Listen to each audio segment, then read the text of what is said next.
যেভাবে এই বাংলায় মমতা ব্যানার্জির 14 বছরের রাজত্বে প্রথম মুখ্যমন্ত্রীকে হিন্দু সমাজ বয়কট করলো, উপেক্ষা করলো।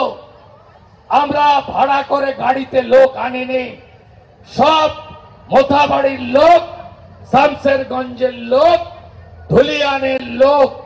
আপনারা আজকে প্রমাণ করে দিলেন হিন্দুরা বিক্রি হওয়ার লোক নয়।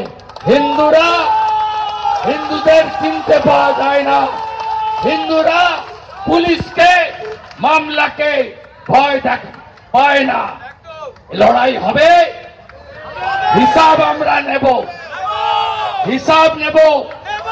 রাজ্যে 26 সালে হিন্দুরা জোট বেঁধে এই হিন্দু বিরোধী সরকারকে হটান।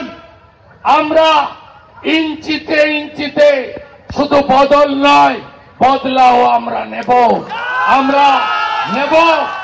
আপনাদের কাছে এই প্রতিশ্রুতি আমি রাখলাম।